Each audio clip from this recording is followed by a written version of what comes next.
Before we begin, make sure you subscribe, because tomorrow's story will touch your heart even deeper. What's coming next will open your eyes to how deep God's love truly runs.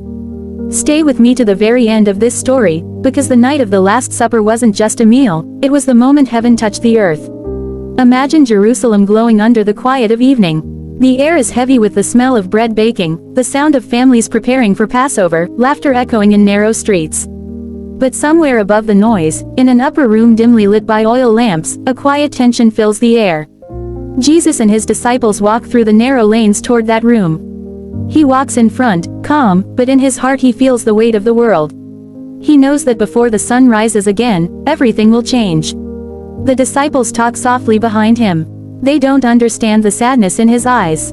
To them, it's another Passover, another night of celebration with their teacher. But Jesus knows. He knows this will be his last supper with them. They reach the house and climb the stairs. The room is ready, bread on the table, cups of wine, lamb prepared for the feast. Candles flicker on the walls. The disciples take their places, and Jesus looks at them, one by one. He has loved them deeply. He has taught them, walked with them, laughed with them, corrected them, and carried them. He knows each heart in that room, the faith of Peter, the doubts of Thomas, the quiet love of John, and the secret darkness in Judas. He sits down, breathes slowly, and says, "I have longed to eat this Passover with you before I suffer." His voice is soft, but every word carries power. The disciples fall silent. The room is still, the only sound the flicker of the lamps. Then Jesus takes the bread in his hands. He looks up to heaven, gives thanks, breaks it, and says, "This is my body, which is given for you. Do this in remembrance of me." He passes the bread around. Each man takes a piece, not fully understanding what he means. Then he lifts the cup of wine. His eyes seem to look far beyond the room, into eternity. "This cup," he says, "is the new covenant in my blood, which is poured out for many for the forgiveness of sins." He passes it to them, and they drink, one by one. They don't yet see that this moment is the beginning of their salvation. But one man's heart is already far away. Judas sits quietly, his eyes darting between the others. He feels the coins in his pocket, the price of betrayal. Jesus turns to him, eyes filled not with anger, but with sorrow. "Truly I tell you," he says, "one of you will betray me." A wave of shock runs through the room. The disciples look at each other. "Lord, is it I?" Peter asks. "Surely not me," whispers another. Judas forces a small smile and says, "Rabbi, is it I?" Jesus looks at him gently and replies, "You have said it." Judas lowers his gaze. The candlelight trembles across his face. Inside, guilt and greed fight for control. He slips quietly from the table into the shadows of the night. Jesus looks back at the remaining 11. He knows fear is coming for them too. He says, "Little children, I will be with you only a little longer. You will look for me, but where I am going, you cannot come now." Peter, bold and eager, says, "Lord, why can't I follow you now? I will lay down my life for you." Jesus looks at him with love. "Before the rooster crows, you will deny me 3 times. The room grows heavy again. Jesus stands and takes a towel. Without a word, he kneels before them and begins to wash their feet, dusty, tired feet that have followed him for 3 years. The disciples stare in disbelief. Their teacher, their master, on his knees before them. Peter protests, "Lord, you will never wash my feet." Jesus says softly, "Unless I wash you, you have no part with me." Peter breaks, his voice trembling. "Then not just my feet, wash my hands and my head too." Jesus smiles faintly, "You are clean." When he finishes, he looks at them all. "Do you understand what I have done? You call me teacher and Lord, and you are right. But if I, your Lord, have washed your feet, you must also wash one another's feet. I have given you an example." He sits back down, looks at each of them, and says, "A new command I give you, love one another as I have loved you." Outside, the city is dark. The moon is high, the night moves closer to its breaking point. After they sing a hymn together, Jesus leads them out. The streets are quiet now, the lamps burning low.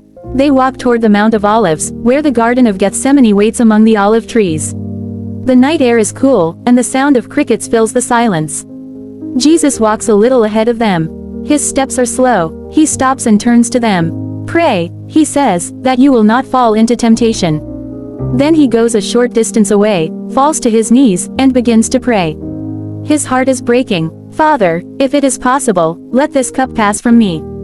Yet not my will, but yours be done. His voice shakes. Sweat drips from his face like drops of blood. The weight of the world presses upon him. He returns to find his disciples asleep. Could you not watch with me for 1 hour? He asks softly. Watch and pray. He goes again, and again he prays. Each time he returns, they are asleep. He looks at them, not with anger, but compassion. Then, in the distance, comes the sound of footsteps and torches flickering through the trees. Judas leads a crowd of soldiers and officials. He walks straight to Jesus and greets him with a kiss. Rabbi, he says. Jesus looks into his eyes. Judas, would you betray the Son of Man with a kiss? The soldiers step forward. Peter draws his sword in anger and strikes one of them, cutting off his ear. Jesus immediately reaches out and heals the man. Put your sword away, he says to Peter. Shall I not drink the cup the Father has given me? The disciples are terrified. The soldiers move in and seize Jesus. He doesn't resist. The Lamb of God stands silent, surrendering to the plan written before time began. His friends scatter into the night. Only Peter follows at a distance, his heart pounding. They take Jesus to the high priest's house. He is questioned, mocked, and struck. Outside, near the fire, Peter waits. A servant girl looks at him. You were with him, she says. Peter shakes his head. I don't know him. Another person says the same, and again Peter denies it. A third time, someone insists, surely you were with him. Peter swears, I do not know the man. And just then, the rooster crows. Peter's heart breaks. He remembers Jesus' words and runs out weeping. Inside, Jesus stands bound, calm and silent. They accuse him of blasphemy. They blindfold him, spit on him, and strike his face. Yet he doesn't fight back. Every insult, every blow, he bears in love. The night that began with bread and wine now ends in chains and betrayal. The same hands that broke the bread in blessing are now bound in ropes. The same voice that offered forgiveness is now silent before his accusers. As the first light of morning touches Jerusalem, the prophecy is fulfilled. What began in the upper room as a supper of love has turned into the beginning of salvation for all mankind. And that is how the night of the Last Supper became the night the world changed forever. The night when love knelt before betrayal, when grace defeated darkness, and when the Son of God walked willingly into pain so that you and I could be free. Stay to the end of this journey with him. Don't forget to subscribe, because tomorrow's story will take you deeper into what happened next, the path to the cross, where love met death and changed eternity forever.